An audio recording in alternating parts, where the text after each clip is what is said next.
சென்னை தலைமை செயலகத்தில் முதலமைச்சர் விஜயுடன் லஞ்ச ஒழிப்புத்துறை இயக்குநர் அருண் நேற்று சந்தித்துள்ளார். இது தொடர்பான கூடுதல் விவரங்களை எமது செய்தியாளர் கதிரவன் வழங்க கேட்கலாம். வணக்கம் கதிரவன், இது குறித்த கூடுதல் விவரங்கள்.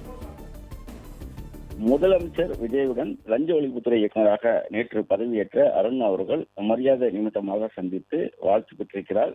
தமிழ்நாட்டில் சிஸ்டத்தை சரி செய்ய வேண்டும் என்று முதலமைச்சர் விஜய் அவர்கள் அப்போது அறிவித்திருக்கிறார். குறிப்பாக லஞ்சம், ஊழல் இல்லாத தமிழ்நாடு முக்கியம் என்றும் அதற்கான பணிகளை கடமையை உணர்ந்து செய்ய வேண்டும் என்றும் அவர் அறிவித்திருக்கிறார்.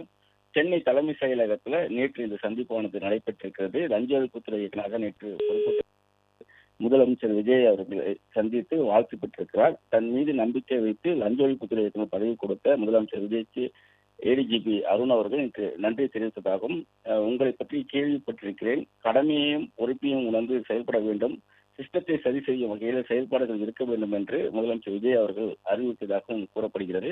முதலமைச்சர் விஜயின் நம்பிக்கையை பூர்த்தி செய்யும் வகையில் தனது செயல்பாடு இருக்கும் எனவும் ஏடிஜிபி அருண் அவர்கள் உறுதியளித்திருக்கிறார். அதன் அடிப்படையில் நேற்றைய அதிகாரிகளுக்கு சில உத்தரவுகளை பிறப்பித்ததாகவும், கடந்த 10 ஆண்டுகளாக கிடப்பில் போடப்பட்டிருக்கக்கூடிய அந்த ஃபைல்களை எடுத்து அவற்றை பற்றிய தகவல்களை ஓரிரண்டு நாட்களுக்குள் தங்களுக்கு சுற்றறிக்கையாக அறிக்கையாக தாக்கல் செய்யப்பட வேண்டும் என்ற ஒரு உத்தரவும் பிறப்பித்திருக்கிறது. அதே போல எங்கெங்கெல்லாம் இந்த இது போன்ற நிலுவையில் இருக்கக்கூடிய வழக்குகள் குறித்த தகவல்களும் சேகரிக்கும் பணியை துரிதப்படுத்த வேண்டும் என்ற ஒரு உத்தரவையும் நேற்று அருண் அவர்கள் அதிகாரிகளுக்கு பிறப்பித்திருப்பதாகவும் தகவல் கிடைக்கப்பட்டிருக்கிறது. நேற்று தலைமை செயலகத்தில் முதலமைச்சர் விஜய் அவர்களை ஏடிஜிபி அருண் அவர்கள் சந்தித்து வாழ்த்து பெற்றிருக்கிறார். அப்போதுதான் இந்த நிகழ்வுகள் நடைபெற்றதாகவும் தகவல்கள் வெளியாகிறது. பிளே ஸ்டோர் மற்றும் ஆப் ஸ்டோரில் இருந்து பாலிமர் செயலியை QR கோடு மூலம் பதிவிறக்கம் செய்யுங்கள். செய்திகளை உடனுக்குடன் பெறுங்கள்.